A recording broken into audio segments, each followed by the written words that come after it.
ഓസ്ട്രേലിയയും തമ്മിൽ അഡലേഡിൽ നടന്നുകൊണ്ടിരിക്കുന്ന രണ്ടാം ടെസ്റ്റ് മത്സരത്തിൽ വിവാദമായിരിക്കുകയാണ് മൂന്നാം അമ്പയറുടെ തീരുമാനം. ഓസ്ട്രേലിയൻ സൂപ്പർ താരം മിച്ചൽ മാർഷിന്റെ ഉറപ്പായിരുന്ന വിക്കറ്റ് മൂന്നാം അമ്പയർ അനുവദിക്കാതിരുന്നതാണ് ഇപ്പോൾ വിവാദമായിരിക്കുന്നത്. അമ്പയറുടെ അബദ്ധ തീരുമാനം ഇന്ത്യക്ക് കനത്ത തിരിച്ചടിയാണ് നൽകിയത്. ഇത് ക്രിക്കറ്റ് ലോകത്ത് വലിയ ചർച്ചയായി കഴിഞ്ഞു. സീനിയർ സ്പിന്നർ അശ്വിൻ എറിഞ്ഞ പന്തിൽ മിച്ചൽ മാർഷ് വിക്കറ്റിന് മുന്നിൽ കുടുങ്ങിയതോടെയാണ് സംഭവം. ഇന്ത്യ LBWനായി അപ്പീൽ ചെയ്തെങ്കിലും അമ്പയർ അത് അനുവദിച്ചില്ല. അത് വിക്കറ്റാണെന്ന് ഉറപ്പായിരുന്ന ഇന്ത്യ DRS ആവശ്യപ്പെട്ടു. എന്നാൽ റീപ്ലേകൾ പരിശോധിച്ച ശേഷം അത് ഔട്ടല്ലെന്ന തീരുമാനമാണ് മൂന്നാം അമ്പയറും കൈക്കൊണ്ടത്. പന്ത് പാടിലാണ് ആദ്യം കൊള്ളുന്നത് എന്നതിന് കൃത്യമായ തെളിവില്ല എന്നതായിരുന്നു തേർഡ് അമ്പയറുടെ പക്ഷം.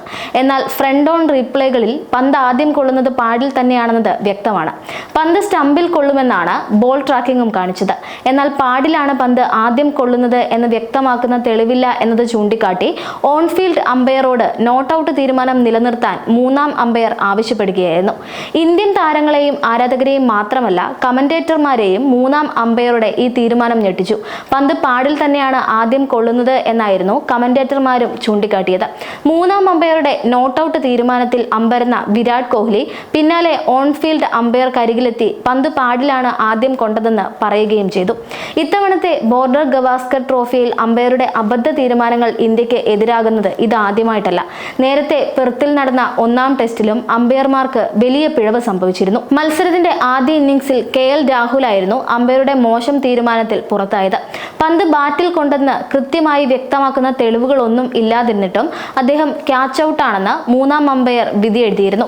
ഫീൽഡ് അമ്പയർ നോട്ട് ഔട്ട് വിളിച്ചതിന് ശേഷമായിരുന്നു ഇത്. മിച്ചൽ സ്റ്റാർക്ക് എറിഞ്ഞ 22ാം ഓവറിലെ രണ്ടാം പന്തിലായിരുന്നു വിവാദ പുറത്താകൽ.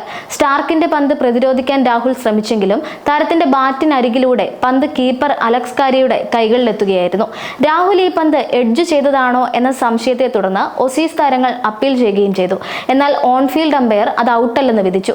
ഈ വിധിയിൽ തൃപ്തരല്ലായിരുന്ന ഓസ്ട്രേലിയ റിവ്യൂ ആവശ്യപ്പെട്ടു. പന്ത് ബാറ്റിനെ കടന്നു പോകുമ്പോൾ ഒരു സ്പൈക്ക് ഉണ്ടെന്ന് സ്നിക്കോമീറ്ററിലും കാണിച്ചു.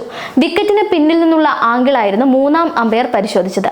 സൈഡിൽ നിന്നുള്ള ദൃശ്യങ്ങൾ ലഭ്യമായിരുന്നില്ല. ബാറ്റ് പന്തിന് സമീപത്തുകൂടി കടന്നു പോകുമ്പോൾ ചെറിയ ശബ്ദമുണ്ടായിരുന്നു.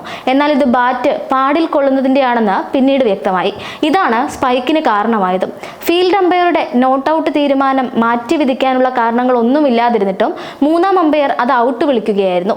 ഫ്രണ്ട് ഫുട്ട് ആംഗിളിൽ നിന്ന് പരിശോധിക്കാൻ അവസരം ഇല്ലാതിരുന്ന സാഹചര്യത്തിൽ സംശയത്തിന്റെ ആനുകൂല്യം ബാറ്റർക്കായിരുന്നു നൽകേണ്ടിയിരുന്നതെന്നും ഇവിടെ മൂന്നാം അമ്പയർ രാഹുലിനെ ചതിച്ചിരിക്കുകയാണെന്നുമാണ് അന്നും ആരാധകർ കുറിച്ചത്.